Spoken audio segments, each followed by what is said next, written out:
Apareceu aqui, ó, ao vivo. Não. Não. Então, o que eu faço? Tenta apertar aí, é que outra vez que foi a câmera, não sei. Entrou alguém? Apareceu aqui, ó, ao vivo. Aí. Apareceu? Uhum. Oi, olá. Aí, agora eu tô vendo eu falando. Bia, já vou te autorizar. Vamos de 3G.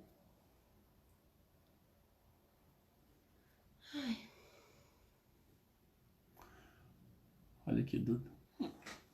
Fazer uma transmissão ao vivo com... Olá, boa noite. Oi, Bia, boa noite. Boa A gente noite. teve um delayzinho aqui, Bia, porque o meu Wi-Fi deu uma travada aqui, eu entrei no 3G. Então, se ele começar a Legal, travar de novo, a gente volta para o Wi-Fi. Pessoal, legal. boa noite, Bia. É um prazer muito grande ter você aqui, uma delícia ter aceitado o convite. Na verdade, a gente tem norteado as nossas lives, né, os nossos assuntos da live, com base no que os pacientes têm pedido e tem as dúvidas que eles têm feito no consultório e até na clínica. E a gente já tinha conversado antes de falar um pouquinho sobre a mulher após os 60 anos, né? Nós sabemos que os 60 anos é a idade, inclusive, legal, onde a mulher se torna idosa. E várias situações são negligenciadas nessa idade, né? Principalmente na parte da saúde da mulher, na parte ginecológica. A Bia é, na minha opinião, uma das melhores ginecologistas que eu conheço, tá, Bia? É um prazer muito grande ter você Obrigada. aqui. A Bia é minha amiga pessoal e a Bia é a ginecologista da clínica, ela trabalha na clínica. Ela atende as idosas acima de 60 anos e ainda faz a parte de obstetrícia, obviamente, nas mais jovens. É isso aí, Bia. Fala um pouco, então. Olá, gente, boa noite. Eu sou muito grata, doutora, ao convite. Sem dúvida vai ser a primeira de muitas. Nós temos vários assuntos que podemos aliar em relação à saúde da mulher, né? E eu, como ginecologista, eu cuido de todas as fases da mulher, desde a infância até, sim, acima de 60 anos ou até lá 80 anos. E eu tenho certeza que quando a gente junta o conhecimento de duas especialidades, três, quatro, a gente consegue, né, investigar e melhorar a qualidade de vida do paciente. E nada melhor do que um geriatra para a gente poder discutir sobre a vida da mulher após os 60 anos, né? Eu sei que é difícil algumas delas aceitarem o termo idoso, mas isso foi estabelecido. E nós vamos falar tanto da mulher que tem lá seus 70 anos, mas tem um comportamento mais jovem, quanto aquelas que têm 60 e já têm um comportamento mais senil, né? E é isso, nós temos várias perguntas aqui já anotadas. Dá para a gente começar, né, doutor? Legal. Eu queria saber o seguinte, eu também fiz um roteirozinho aqui, com base Uhum, no que o pessoal tem tido de dúvida em relação à ginecologia após os 60 anos. Eu queria que uhum. você dissesse um pouquinho para nós qual é a rotina que a mulher deve fazer. Eu acho que isso é. Eu vou começar com essa pergunta, porque, na minha opinião, é uma das mais importantes. Qual é a Uhum. rotina que ela deve fazer na parte da ginecologia e com que frequência ela deve procurar o ginecologista? Bom, desde que a gente considere que essa paciente não tem nenhuma doença diagnosticada, não está fazendo nenhum tratamento com medicamentos controlados ou hormônios, que julgue necessário a gente estar acompanhando ela no intervalo mais curto de tempo, o acompanhamento é anual, tá? Não difere das outras idades da mulher. Então, a gente combina de estar vendo a paciente a cada 10, 12 meses, e se nesse meio do caminho a gente identificar qualquer ponto que julgue necessário ver ela no menor intervalo, a gente vai estar fazendo isso. Quando se trata de rotina, eu vou falar inicialmente como um todo e depois a gente vai destrinchando. Uhum. Mas são os exames de laboratório comuns, né, que eu peço, o geriatra pede, o clínico geral pede, e se tratando de exames específicos da mulher, a gente coloca a mamografia, depois eu vou falar de intervalos, a coleta do preventivo, que é conhecido como Papa Nicolau, que rastreia o câncer de colo de útero, Há também avaliação da qualidade óssea através de uma densitometria, né? Pode ser densiometria ou densitometria, pronunciado. E daí, aliado a isso, ultrassom transvaginal e um ultrassom de mamas. Essa é uma rotina básica que é indispensável. Legal. Deixa eu só lembrar uma coisinha, pessoal. Clica no aviãozinho aí, convida seus amigos para assistir. Hoje a doutora Bia tem bastante coisa para acrescentar para vocês. Ô, Bia, Doutor, e na verdade na geriatria não difere muito da uhum, ginecologia. A grande diferencial é que a maioria dos pacientes são doentes crônicos, né? Então a gente traça um protocolo de acompanhamento para cada um, mas o paciente que está rígido, saudável, na verdade na geriatria a gente faz anual também. A gente faz uma visitinha anual. A única parte da geriatria, na verdade, que eu não faço é a parte ginecológica, né? Esse é o motivo da uhum, gente tá sempre trocando essas certo. figurinhas nossas com o paciente, né? Bom, Bia, então vamos lá. Deixa eu te Eu perguntar queria que uma você... coisa. Oi? Deixa eu te perguntar uma coisa. Ah, pode perguntar. Tem, tem uma idade mínima que o geriatra estabelece que a mulher já deva começar o acompanhamento com o geriatra em específico? Como que a gente avalia isso? Na verdade, Bia, legalmente após os 60 anos, né? A mulher ela se torna idosa após os 60 anos. Na verdade, isso é um marco cronológico somente, né? Uhum, Porque você também pode endossar isso, você vê muito isso na clínica. A gente tem pacientes de 80 anos que aparentam 50, né? E pacientes de 50, 60 anos que aparentam 80. Então, o uhum, marcador, na verdade, não é a idade cronológica. O ideal é que a mulher seja acompanhada por geriatra bem após a menopausa, né? Depois que ela sim, faz a menopausa, por quê? Porque ela vai atingir a adultez máxima em torno de 35 a 40 anos e a partir daí ela vai começar a entrar num processo de senescência. E o sim, ideal é que a gente acompanhe esse processo de senescência, tanto com o sim. geriatra quanto com a ginecologista. Eu queria que você dissesse um pouquinho mais, assim, esmiuçasse um pouquinho mais sobre o exame, principalmente o exame de Papa Nicolau. Tá Porque certo. muita gente tem dúvida assim, ah, agora eu não estou na fase reprodutiva mais, como é que eu faço o Uhum, Papa Nicolau? sim. Não faço. E alguns outros exames que você julgar importante, tá bom? Então, eu vou falar primeiro do preventivo do colo do útero, que é o Papa Nicolau. Eu vou falar da mulher sadia, sem nenhuma doença, tá? Uhum. De acordo com o Ministério da Saúde, o Papa Nicolau, acima dos 65 anos, depois de 3 anos consecutivos de exame normal, não precisa mais ser coletado. Ó, isso é Mas, interessante.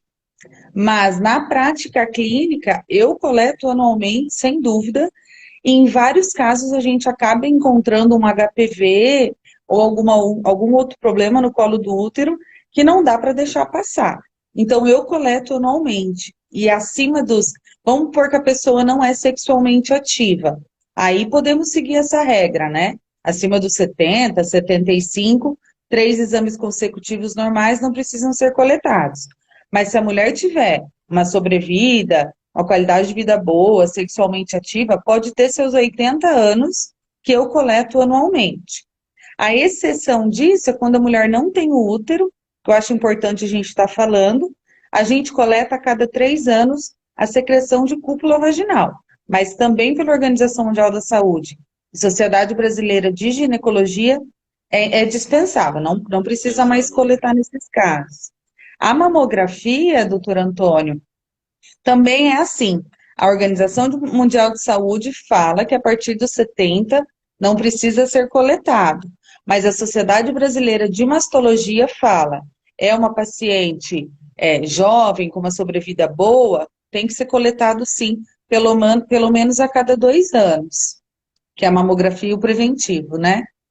Legal. E você tem percebido no consultório que o índice de complicações, principalmente no Papa Nicolau, como na mamografia, tem aumentado? A gente tem feito mais diagnóstico de câncer de colo de útero, de câncer de Uhum. útero, ovário, Tem. toda essa parte ginecológica? Tem aumentado, até porque As pacientes hoje, elas têm uma vida sexual bem mais prolongada, né? A gente consegue melhorar, depois eu vou falar um pouquinho de menopausa, mas a gente consegue melhorar a saúde sexual da mulher, sim, através de reposições hormonais, hormônios bioidênticos. Então, devido ao fato de que ela vai ser mais ativa sexualmente, ou mudar mais de parceiros, aumenta-se sim os índices de câncer de colo, sem sombra de dúvida. Aí que entra o que eu disse, eu coleto sim das pacientes, né? Eu só dispenso em casos que são exceções mesmo. E a mulher tem estado mais ativa sexualmente por uma idade até mais avançada. Sim, é Essa é porque. importante, eu acho, da organização, da homeostase hormonal, né? Quando a gente faz essa Aham, organização hormonal, a libido melhora, a reposição hormonal uhum. pode ajudar muito nisso, né? Sim, a gente junta tanto as coisas que o ginecologista passa para melhorar a vida sexual, aí vem o geriatra e passa para melhorar a qualidade de vida como um todo, sono, disposição, ter um melhor desempenho no trabalho, né? Então, como a gente está tendo várias formas de melhorar isso, prolongar a vida delas, acaba que fica mais suscetível a ter doenças, né? Quem não faz, não tem. Mas é isso. E o que eu estava dizendo aquela hora da menopausa, muita gente não sabe o que é menopausa. Não sabe dizer quando que ela entrou na menopausa. Nós seguimos alguns critérios, tá? A partir do momento que a paciente fica em amenorreia, ou seja, não menstrua por 12 meses, menopausa. Ou então, quando a gente dosa todos os hormônios, e lá, pelos resultados, a gente confirma uma menopausa, e realmente ela já está falhando o ciclo menstrual dela, aí eu posso falar que ela está na menopausa sim, né? É uma palavra que assusta, é ruim, a gente tem que mudar muita coisa na vida dela Na verdade, é um depois que marco faz o até diagnóstico. emocional, né? É um marco emocional. Eu costumo falar que é uma fase difícil delas passarem e aceitarem, né, doutor? Agora sim, como que o geriatra pode melhorar a qualidade de vida da mulher? Bom, na verdade, a geriatria atua mais como gerontologia nessa fase, né? Se é Uhum, você atender uma paciente rígida, sem doença nenhuma, a gente vai começar a pensar na gerontologia, que é o estudo do envelhecimento. Na sim. semana passada, nós fizemos, Bia, uma live muito interessante com a genética preditiva, com a Ah, Rochelle. sim, eu assisto. E Uhum, provavelmente esse é um arsenal, um arsenal diagnóstico que a gente vai passar a usar muito, eu acho que vai aumentar muito agora a procura, exatamente na medicina preventiva. Então, o que a gente precisa pensar na mulher envelhecendo, em primeiro lugar, é fazer com que ela entenda que a idade é somente um marco cronológico, né? Que ela vai ter uma queda uhum. hormonal e que a mulher ainda traz da cultura antiga de que depois que ela para de reproduzir, ela não tem nenhuma função mais. E coincide com os 60 anos que ela fica com o ninho vazio, né? Sim, com Então, uma coisa certeza. que eu tenho percebido muito na mulher a mulher idosa jovem, que é de entre 60 e 70 anos, é quadro depressivo. E o quadro Com depressivo aumenta certeza. muito a incidência de doença de Alzheimer. Então, a gente tem se preocupado muito com isso, fora todas as medidas de mudança de estilo de vida, né? O exercício Uhum. físico ainda é padrão ouro, né? Exercício físico, uma alimentação saudável. E principalmente o que eu acho importante da mulher em primeiro lugar, a prevenção. E, em segundo lugar, procurar o médico, entendeu? Não achar que, ó, eu já tenho 60 anos, eu envelheci, então agora eu não vou mais, eu vou quando eu sentir dor. Parar com essa história, a geriatria briga muito com Uhum. isso, Bia. Essa história de eu só vou no médico quando eu sinto alguma coisa, e essa coisa tem que Sim. ser dor, entendeu? Só É, quando na eu tenho alguns verdade, sintomas.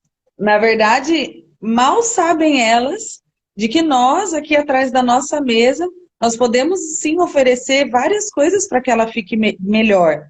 Afinal, a oscilação hormonal da menopausa já junta a difícil aceitação disso, já a oscilação emocional também, né? E a paciente fica indisposta.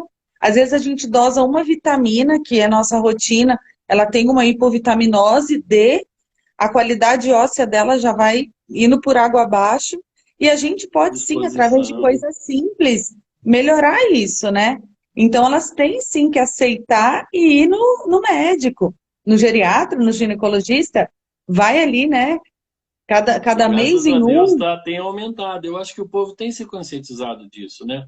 O grande exemplo é a Aham, vitamina D, né? A vitamina D, em 2 anos para cá, ela deu um boom gigantesco. Hoje a gente sabe que ela diminui a incidência de doença cardiovascular, que a vitamina D alta diminui a incidência de alguns tipos de câncer, principalmente de colo de útero, de fraturas, cólon, não colo de útero, né? aham, De intestino. E também ela, fraturas, né, fora toda também. aquela situação, tanto óssea quanto muscular. Ô, Bia, eu queria fazer uma perguntinha para você que me fizeram essa semana. Eu falei, vou levar para a Bia na live. E o Tá, autoexame da mama, Bia? O que você pode falar do autoexame da mama? Você ainda incentiva os pacientes a fazer após os com 60 certeza. anos? É importante? Explica um pouquinho para nós. Ninguém melhor do que a própria pessoa do que conhecer seu corpo, né? Então, o autoexame não tem uma regra, faça de tanto em tanto tempo. Pelo menos ali, lembre-se que uma vez ao mês, para você fazer um exame, se autotocar com mais atenção. E não tem segredo, gente. As melhores posições para que você faça e identifique uma nodulação é com a mão atrás da cabeça e a mão contralateral examinando. E você faz o movimento horário, anti-horário, sempre com essa parte, a palma ali dos dedos, não é a ponta, tá? Quando você vai fazendo isso em movimento circular, você vai devagarzinho identificando, opa, aqui tem um nódulo que antes eu não tinha, né? Muitas Uhum. coisas não são, muitas vezes são doenças e não são palpáveis, mas a maioria dos nódulos malignos, eles são sólidos, são consistentes, são endurecidos, você não consegue, né, mobilizar ele. Então, o autoexame das mamas é uma coisa simples, não tem custo nenhum, faz você sozinha e nos traz muitas informações, sem dúvida, né? Isso diminui a morbimortalidade, né, doutor? Esse termo de morbimortalidade entra muito na nossa live, porque diminuir o índice de mortes desnecessárias ou que poderiam ser Exatamente. evitadas, né? Sem dúvida. Eu dizia muito na faculdade, Bia, que a gente é responsável por mudar dados epidemiológicos. É um absurdo Uhum, você ver que o câncer de mama ainda cresce, o câncer de intestino ainda cresce, né? Ele leva 15 anos para se tornar um adenocarcinoma e ele ainda aumenta cada vez mais. E principalmente na sua área, o câncer de colo de útero, o câncer de útero e ovário e o câncer de mama, né? Tem aumentado muito. E a prevenção é o grande segredo, né? Na com geriatria, certeza. a gente tem um padrão de rastreamento também de todas as morbidades e mortalidades. E a gente sempre leva em consideração os dados epidemiológicos, né? Por exemplo, o que eu posso fazer para uma paciente, para uma mulher após os 60 anos, como rastreamento? Uhum, A primeira causa de mortalidade é a doença cardiovascular. Então, o sim. primeiro rastreamento são as patologias cardiovasculares, principalmente se tem um histórico familiar, mesmo que ainda não tenha nenhuma doença cardiovascular, como hipertensão ou qualquer outra doença cardiovascular. A Certo. segunda causa de mortalidade é o câncer.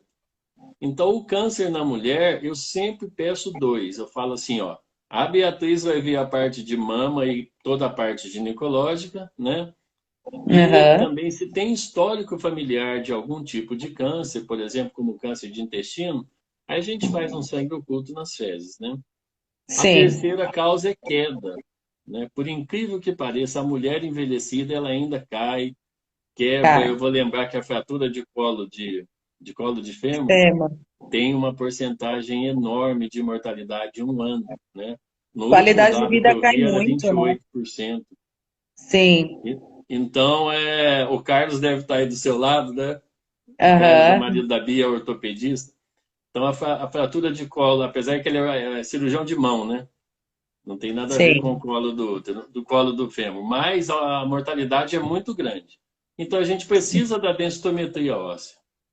Com A certeza. densitometria óssea é um exame de rastreamento que a mulher, não sei se você iria falar disso, mas a mulher após os 60 anos é extremamente importante, inclusive um marco para a mulher. É a mulher após os 60 e o homem após os 70. Toda mulher precisa fazer uma densitometria óssea. Exatamente para que a gente comece a pensar no tratamento, tanto nutricional, quanto hormonal, quanto medicamentoso da fratura de quadril.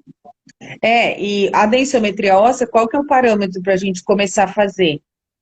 60 anos, mas se a paciente fez uma oforectomia, ou seja, retirou os ovários antes dessa idade, entrou na menopausa antes dessa idade, teve qualquer outro problema de fratura em outra região do corpo, a densiometria passa a ser de rotina anual antes dos 60 anos, né?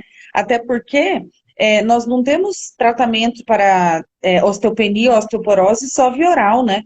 Hoje nós temos tratamentos injetáveis que são modernidade, qualidade de vida muito, atinge uma Muito qualidade de vida tranquilo muito de fazer, maior. né? E são medicamentos fáceis de ser administrados e que você tem uma resposta muito mais efetiva, né? Resposta positiva com Agora, aderência positiva.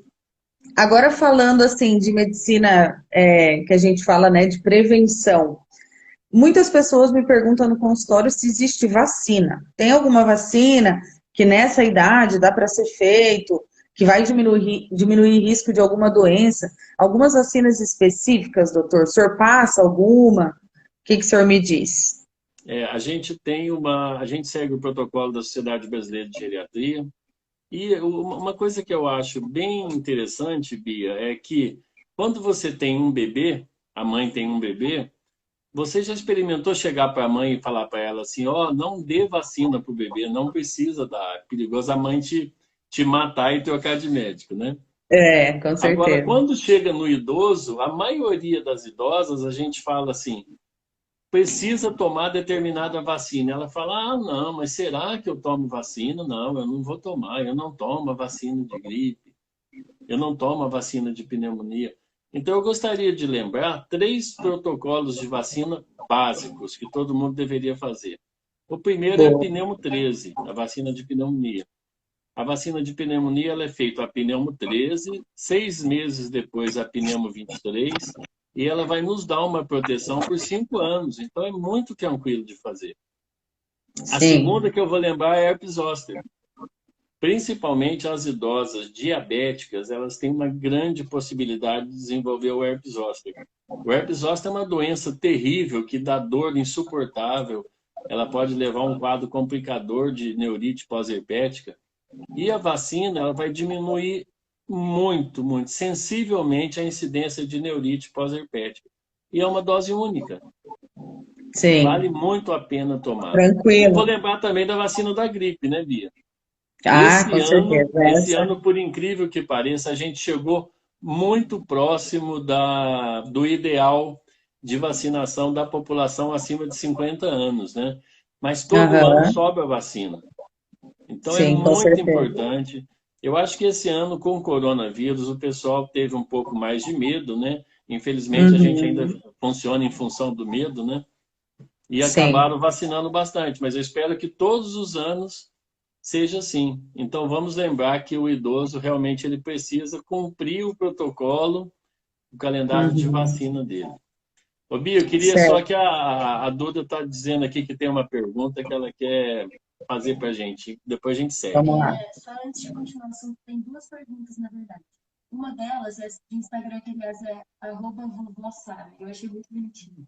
Então, Sara, perguntando, fazendo palpação da mama periodicamente e não sentindo nenhuma diferença. É necessário fazer a mamografia anual? Ó, Bia, uma pergunta interessante. Não sei se você ouviu. Ela Aham. pergunta se, a Sara pergunta se fazendo o autoexame da mama e não percebendo nada, se ainda, mesmo assim, precisa fazer a mamografia, mesmo Bom, não percebendo nada. essa paciente que perguntou, conheço ela muito bem, ela é minha paciente, e eu vou explicar detalhadamente algumas coisas que muita gente confunde. Vamos lá. Autoexame das mamas, mamografia e ultrassom de mamas são exames completamente diferentes. Cada um identifica uma coisa. Então, tô lá fazendo o autoexame das mamas em casa, não senti nada. É aquilo que eu vou reforçar. Muitas doenças existem e não são palpáveis nem pelo mastologista. Então, entra aí os exames de imagem. Então, a mamografia identifica alguns achados e o ultrassom de mamas, outros achados. Um não substitui o outro. Ah, doutora, mas eu fiz ultrassom de mamas e a mamografia e os dois viram a mesma coisa. Sim, eles podem identificar a mesma coisa, mas um deles identifica alguns achados que o outro não, e vice-versa. Então, é indispensável estar fazendo a avaliação com exames de imagem. E acaba que um complementa o outro, né? Um complementa o outro. E o exame físico do médico, mais ainda, porque ele palpa, ele faz a expressão para ver se tem saída de líquido, ele palpa toda a cadeia linfática de axilas, né? Tudo, então, é um combo de investigação. Ô, Bia, a Graça está fazendo uma pergunta aqui também, ó, que ela tem 66 anos e ela tem alguns miomas. Você podia falar um pouquinho sobre o mioma? Sim. Ela está perguntando sobre a necessidade de fazer cirurgia. Então vamos lá, gente.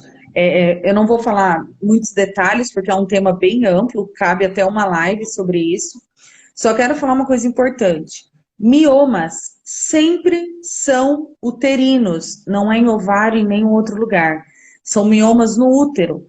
Eles podem estar em 3 lugares, que é fora, dentro ou na parede do útero. E isso, a localização dele é muito importante para a gente saber. Precisa retirar ou não precisa retirar. E ele sempre é benigno, gente. Isso é muito importante. Tranquilizar a paciente que ele nunca vai virar um câncer é o nosso maior tratamento, né? Então, para ele ser cirúrgico, nós teríamos que avaliar cada caso individualmente, avaliar o tipo do mioma, a localização do mioma, o tamanho e se ele está causando está comprometendo alguma coisa na vida da mulher, sangrando demais a ponto de não conseguir controlar com outros tratamentos, ou ele cresceu demais, está comprimindo a bexiga, tá atrapalhando ela, aí a gente avalia se é um caso cirúrgico ou não, tá? Mas dizer que você vai morrer porque tem um mioma, isso você pode ficar tranquilo que não vai acontecer. Doutor, vamos falar de uma coisa muito importante, que é a mulher após os 60 anos versus menopausa versus déficit de memória. E isso é demais. A paciente vai na minha consulta, aí ela pergunta uma coisa assim, doutora, eu tenho que fazer a mamografia? Daí eu explico. Aí passa ali 15 minutos. Então, doutora, é a mamografia eu vou ter que fazer? Aí eu falo, será que eu não falei, né? Porque eu atendo tanta gente, será que... Mas não, elas têm déficit de memória e elas pedem remédio. Doutora, não tem um remedinho manipulado? Tô com a memória tão ruim. E isso a gente lembra do Alzheimer, né? E eu queria que o senhor dissesse um pouco sobre sua experiência em relação a isso. Eu acho muito legal quando surge o assunto de Alzheimer, porque você sabe que eu adoro, né? E realmente tem aumentado muito, Bia. Tem crescido muito a doença de Alzheimer, né? E graças a Deus tem crescido muito o diagnóstico precoce da primeira fase da doença de Alzheimer, que é o comprometimento cognitivo leve. De 17% a 25% pode evoluir para Alzheimer, mas é muito importante fazer o diagnóstico nessa fase. Que no Alzheimer precoce, ele vai vir exatamente, vai acometer exatamente a mulher de 60 anos. A mulher bem na pós-menopausa. Então, uma coisa que a gente precisa se atentar muito nessa mulher após os 60 anos. Em primeiro lugar, tem histórico familiar? Se tem algum histórico familiar de doença de Alzheimer, vamos procurar o geriatra, vamos procurar o médico e vamos tentar, através dos testes, porque eu vou lembrar que a doença de Alzheimer é um diagnóstico extremamente clínico, 100% clínico, não existe ressonância, exame, cintilografia. Eles são sugestivos de uma certa atrofia cerebral, mas nenhum deles é como a gente diz em medicina, né, não existe um sinal patognomônico, né? Quer dizer, ó, esse sinal é característico de Alzheimer, é somente clínico. E você sabe uma Uhum. coisa muito interessante, Bia, que eu acho, eu sempre preguei isso, eu sempre gostei muito de clínica, né? E eu acho muito Sim, legal quando uma ginecologista, ela não enxerga a paciente somente como uma paciente ginecológica, entendeu? É muito sim. interessante como Bom. ela enxerga a paciente como um todo, né? Ó, antenado. Uhum. Ó, essa paciente tem um déficit de memória, né? Eu consigo avaliar como médica, e mesmo que não seja da sua área, ginecologia, ficar atento a isso. É muito Sim. legal isso, porque, na verdade, todos nós, até tem uma brincadeira do Ricardo Demarque, que é meu amigo, ele fala assim, Antônio, a geriatria vai acabar. Aí eu falo, por quê? Porque todo mundo vai ter que aprender a ser geriatra. Porque do jeito que a população está É. envelhecendo, então a ginecologista vai ter que fazer diagnóstico geriátrico, o cardiologista fazer, o pneumo. Eu acho que só o pediatra Uhum. que não, né? E é muito legal você estar antenada para isso, sabe? A ginecologia está antenada para isso, porque se a gente fizer esse diagnóstico bem precoce, um déficit cognitivo bem precoce, com certeza a abordagem vai ser muito melhor. A abordagem terapêutica, que é muito pobre no Alzheimer, vai ser muito melhor. A gente vai conseguir orientar a família melhor. Bem É. legal. E tem alguma forma assim de prevenir que ela tenha o Alzheimer ou algum? Então, agora a gente tem essa nova arma que é a genética preditiva, né? A genética Sim. preditiva, se você tem histórico familiar, existe uma proteína que, inclusive, ela é ligada ao colesterol, uma proteína do colesterol, que é chamada de ApoE. A ApoE Sim. a gente tem três tipos, a ApoE2, a ApoE3 e a ApoE4. Se o paciente tem no genoma dele a ApoE4, ele tem um risco 4 vezes maior de desenvolver Alzheimer. Se ele é homozigoto, eu não sei se todo mundo lembra um pouquinho da genética, né? Se ele é homozigoto, Aham. ele tem dois alelos ApoE4, ele tem 9 vezes maior possibilidade de ter Alzheimer. Essa é uma maneira da gente prevenir, a genética preditiva. Se tem histórico Certo. familiar. As outras maneiras são clássicas, né? Hoje a gente sabe que o exercício físico realmente diminui o Ativo. depósito de proteína beta-amiloide no cérebro, porque a beta-amiloide é drenada por via linfática e via vascular. Então, se você tiver um sistema vascular cerebral bem equilibrado, você vai conseguir drenar essa proteína e, consequentemente, não prevenir Alzheimer. A Diminuir outra esse. é nível sociocultural. Quanto mais estudar, quanto mais ler, principalmente, quanto mais informação, quanto mais exercitar o cérebro como se ele fosse um músculo, menos doença de ter, Alzheimer terá. ter uma ocupação, né? Ser uma pessoa ativa. Porque também quando a gente fala que o idoso está em casa, parou de trabalhar, não sai muito de casa, aí a gente pensa em depressão, né? Uhum. Pensou em depressão, começou a ficar triste. Aí a gente fala: ai, vó, ai, mãe, vamos fazer um almoço, vamos fazer alguma coisa. Ah, não sei, não sei. Fica, né? A dinamia, a tristeza. Então, eu acho também que é um ponto muito importante na nossa live de saúde após os 60 anos. E o senhor lida diariamente com essa parte de depressão, Sim. tristeza. E o mais importante é saber diagnosticar, né, doutor Antônio? Hoje a maioria da clínica, a clínica se direciona muito para dentro das doenças do idoso, não é só a clínica, na verdade, a epidemiologia fala isso, o número de pacientes deprimidos após os 60 anos aumentou muito. E a depressão ela é um fator de risco para a doença de Alzheimer. E a depressão ela pode ser diagnosticada, deve ser diagnosticada por qualquer médico que atende idoso. E ela precisa ser levada em consideração, porque ela vai diminuir muito a qualidade de vida no processo de envelhecimento. E hoje a gente tem um arsenal terapêutico para depressão, desde psicoterapia, a psicoterapia comportamental, que eu gosto muito, e tratamento medicamentoso. Hoje a gente sabe que a própria reposição de algumas vitaminas, você vai melhorar a memória, você vai melhorar a disposição física, você vai melhorar o quadro depressivo. Então, a gente tem um arsenal muito grande para poder ajudar. ajudar essa paciente idosa jovem, né? Então não precisa ficar fadada a quadro depressivo e, na sequência, doença de Alzheimer. E Ô, lembrando Bia, que, deixa eu falar só uma coisinha. tá, tranquilo. Lembrando que nós, independente da especialidade, nós somos médicos por formação, temos um CRM ali, qualquer médico pode ajudar a paciente nisso, né? Inicia uma Uhum. medicação, né, leve, que ele acha que já vai dar uma melhorada. Afinal, eu falo que a ginecologista também é psicóloga, também tem um pouquinho de Com psicoterapia. certeza. Porque a paciente chega na nossa mesa, eu sempre falo, por que que meu consultório é iluminado, rosinha, cheirosinho? Porque ninguém gosta de ir no ginecologista. A maioria é dor, sangramento, não gostou do anticoncepcional, não tá tendo mais vontade de fazer sexo, tá triste. Então a gente escuta, escuta, escuta. E todos os dias aparece um índice alto de pacientes falando que estão achando que estão entrando na depressão. Então a gente consegue dar um início no tratamento até que ela busque um psiquiatra, né? E você tem percebido muitos desses distúrbios, principalmente a libido, né? Que a libido na mulher, normalmente, ela cai muito após os 50 anos, né?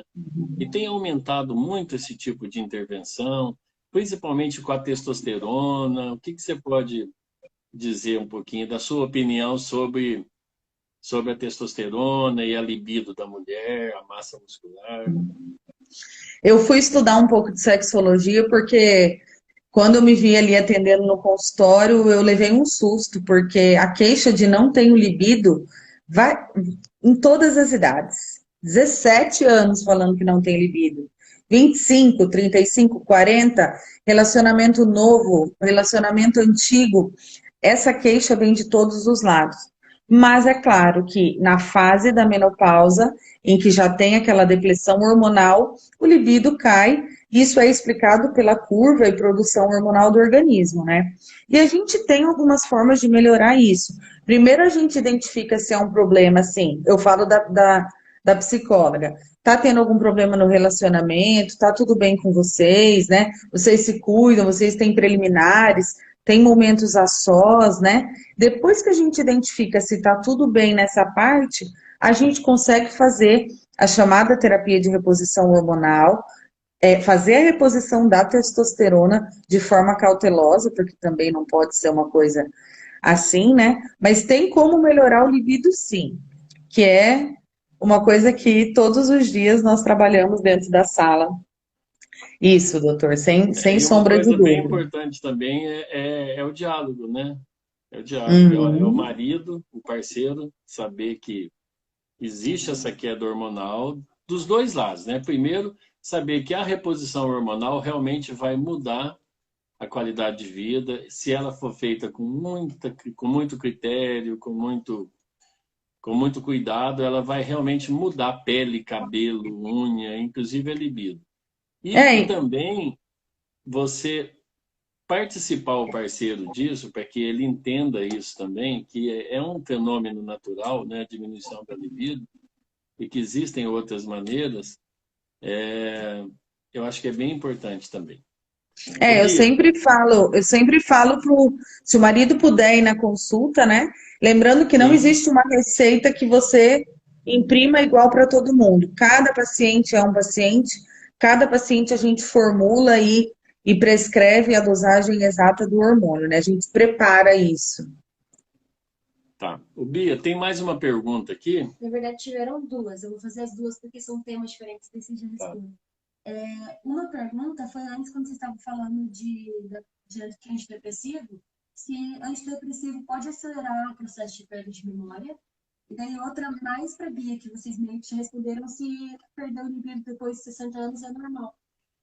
Ô, Bia, eu queria que você estão perguntando se perder o libido após os 60 anos é normal. E tem uma outra pergunta sobre antidepressivo. Eu queria que você respondesse se é normal perder o libido e que eu vou responder de antidepressivo, tá? Eu não vou dizer que é normal. Normal é diferente de comum, né? Comum é uma grande porcentagem das pacientes que entraram na etapa da menopausa vai sim ter baixa libido, porque o libido depende da produção hormonal. E como a menopausa não tem mais produção hormonal como antes, é comum que o libido seja reduzido, sim. Tem mulheres e tem exceções que chegam no meu consultório e falam: olha, eu quero ficar igual a senhora lá na frente. Elas chegam lá com seus 70 anos, doutora, tô com um namorado novo, eu tô a 1000. Aí eu falo, né? E ela já está na menopausa, já não está produzindo os Sim. hormônios e ela tem um libido bom. Libido bom. Então tudo depende de preliminares, preparo, casal, né? Então, mas é comum, tá? Não vou falar normal, mas é comum. E tem uma perguntinha também que vai complementar isso seu. Você podia falar um pouquinho sobre o laser? Eu vi um comentáriozinho ali, se o laser pode, a Rosana, se o laser Ah, pode tá. ajudar nesse processo, aonde é que o laser se encaixa? Bom, gente, o laser, ele vai melhorar no desempenho sexual, não aumentando hormônio, nada disso. O laser é um procedimento externo, tá? Que a gente faz na região vaginal ali, mucosa, né? Claro, interno, mas mucosa vaginal ou externo, e ele tem várias indicações. As principais são quando tá perdendo xixi involuntariamente e quando tem atrofia de mucosa. Lembrando que a atrofia de mucosa é que a mucosa, a parte de dentro da vagina, na idade avançada ou na menopausa, ela fica fina, atrófica, como se fosse um papel. E na hora da relação, a mulher não quer fazer sexo porque dói. Na penetração, na hora da relação, isso dói, então ela não tem lubrificação adequada e isso não vai fazer ela ter o prazer, que é o libido. Então, o laser melhora o desempenho sexual e vai fazer com que ela tenha mais prazer, mais libido. Mas ele atua na parede vaginal, aumentando a lubrificação e diminuindo a dor. Só por isso que ele melhora. Tá legal. Aí eu quero comentar só sobre uma perguntinha que já passou, que a Eduarda disse aqui. Perguntado se o antidepressivo pode aumentar o risco de doença.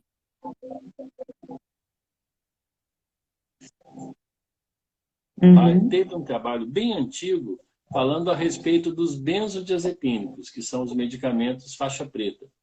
Inclusive, eles são medicamentos que não devem ser prescritos para paciente acima de 60 anos. Ele diminui um pouquinho a cognição, mas não existe nenhum trabalho consistente mesmo falando exatamente que o benzodiazepínico leva à doença de Alzheimer. A gente sabe que o paciente que está tomando benzodiazepínico, ele diminui a cognição, o próprio medicamento diminui um pouquinho a memória, porque ele fica com uma meia-vida longa. Agora, o antidepressivo em si, ele não leva à doença de Alzheimer. Muito pelo contrário. A grande diferencial diagnóstico que a gente tem da doença de Alzheimer é com a depressão. Então, você melhorando um quadro depressivo com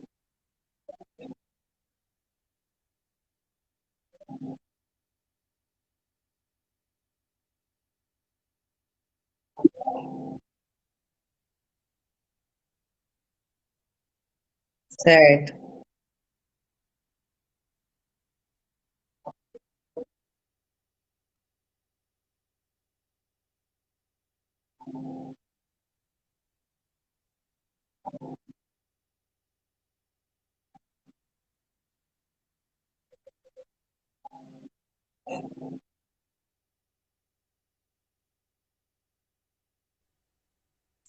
Não, aqui tá funcionando. A Bia, tá me ouvindo? transmissão tá ruim. Ah, tá. Gente, não. Espera só um pouquinho.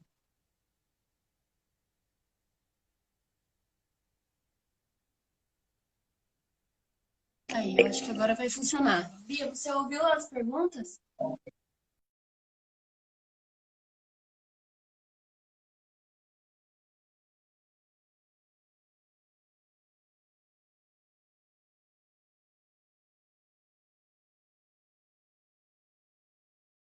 Oi, quem está ouvindo? Vai ter que ser. Oi, Voltou? voltou. Voltou? Voltou. Legal. Vamos ver se dá. Legal. Vamos ver se Bom, dá agora. Então, vamos lá. bom, Fer, você é minha paciente e a gente vai conversar Isso eu vou te explicar com mais detalhes na consulta, mas não tem uma idade para começar a reposição hormonal. É fato que quando está na menopausa, aumenta o número de pacientes que a gente tem que começar, porque elas não produzem mais hormônios. Mas a gente avalia individualmente cada caso.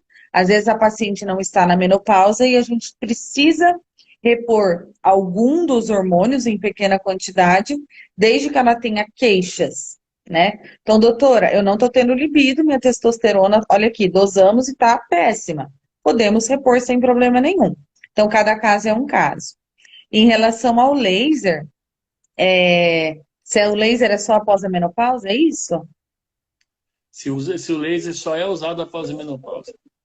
Não, gente, o laser a gente usa em todas as idades. Eu tenho paciente com 20 anos que tem candidias de repetição e o laser é uma ótima indicação. Eu tenho mulheres que tiveram partos normais e quando espirram ou vão pegar alguma coisa pesada, perde um pouquinho de xixi e não consegue controlar. O laser atua muito nisso. E eu também tenho pacientes jovens, 40, 45 anos, que já apresentam queixas associadas à mucosa vaginal fina. Então, a gente também pode fazer. Não depende da menopausa. Não precisa estar na menopausa, não. Ah, legal. Duda, mais alguma? Como está nosso tempo, doutor? Ó, nós temos mais uns 5 a 10 minutinhos só. Aí o Instagram vai cortar nós. Bia, eu queria só lembrar um pouquinho. Eu queria lembrar um pouquinho. Você falou lá no começo, eu queria repetir um pouquinho disso. A grande importância da densitometria e o tratamento da osteoporose. E eu queria até tirar uma dúvida aqui com você, que é uma conduta minha. Muita gente usa muitos médicos usam uma escala, né, que é a escala Frax. Eu, particularmente, vou dizer para você que eu acompanho bastante o seu trabalho e eu sei que você faz uma medicina muito individualizada, voltada para o paciente, que cada caso, na verdade, é um caso, né?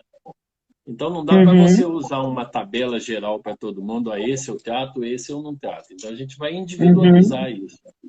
E uma dúvida que eu sempre tenho é assim, a gente tem fratura na osteopenia, né? Não é só na Sim. osteoporose. A osteopenia é a Não, primeira fase da osteoporose. Então, a importância, eu tenho grande interesse nessa importância, a importância de tratar o paciente já na osteopenia, principalmente se ele tiver um outro fator de risco, por exemplo, uso de corticoide, fumante, com uhum, sarcopenia, frágil, né? E eu uhum. já percebi que alguns pacientes têm essa dúvida, né? E até alguns Não, médicos, por exemplo, o paciente está na osteopenia? Não, deixa chegar na osteoporose, né? Quando tiver não. osteoporose, nós vamos tratar. Então, eu Gente, queria... Pode falar. o melhor momento para a gente evitar situações mais perigosas e mais agravantes é quando a gente pega no começo. E a gente pode dizer que a osteopenia é uma pré-osteoporose. Uhum. Lembrando que a mulher que já entrou na menopausa, nós temos mais de 80% de diagnóstico de osteopenia. E quando a gente diagnostica nesse momento e já começa a tratar, a chance de virar uma osteoporose cai, né? Depois que ela Com entrou na certeza. osteoporose, se ela cair, bater um quadril, bater uma coluna, a chance dela quebrar é gigante. É Então, nós gigantesco. não esperamos chegar na osteoporose, até porque nós, lá na Clean Live, nós temos um lema, nós trabalhamos com prevenção. Nós trabalhamos tentando melhorar tudo o quanto antes. Então, sem dúvida, doutor, eu já peço a densitometria, como eu disse, após o diagnóstico da De menopausa rotina. e de rotina para a gente tentar rastrear se ela já começou a cair a qualidade de tecido ósseo dela. Ah, legal. Tem mais alguma pergunta, Duda? Não. Ô, Bia, eu acho que nós vamos precisar marcar mais umas 15 lives dessa. Foi uma delícia, viu? Uma delícia conversar com você. Aprendi um monte hoje, muito legal. Eu acho que o pessoal que nos acompanhou gostou muito também. Estou vendo um Sim, monte de coraçãozinho. A gente vai salvar, tá, Bia? Vamos salvar e deixar no Instagram. Todo mundo pode acompanhar. vamos. E eu queria te agradecer muito por você ter participado. Agradecer muito por você ter aceitado o meu convite e agradecer por você ter aceitado o meu convite lá de trás para trabalhar na Clean Life, tá?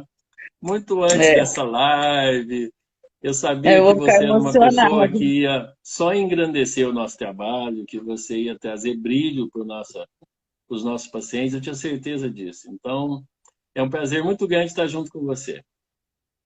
Bom, eu sou muito grata. Para quem não sabe, eu vou revelar.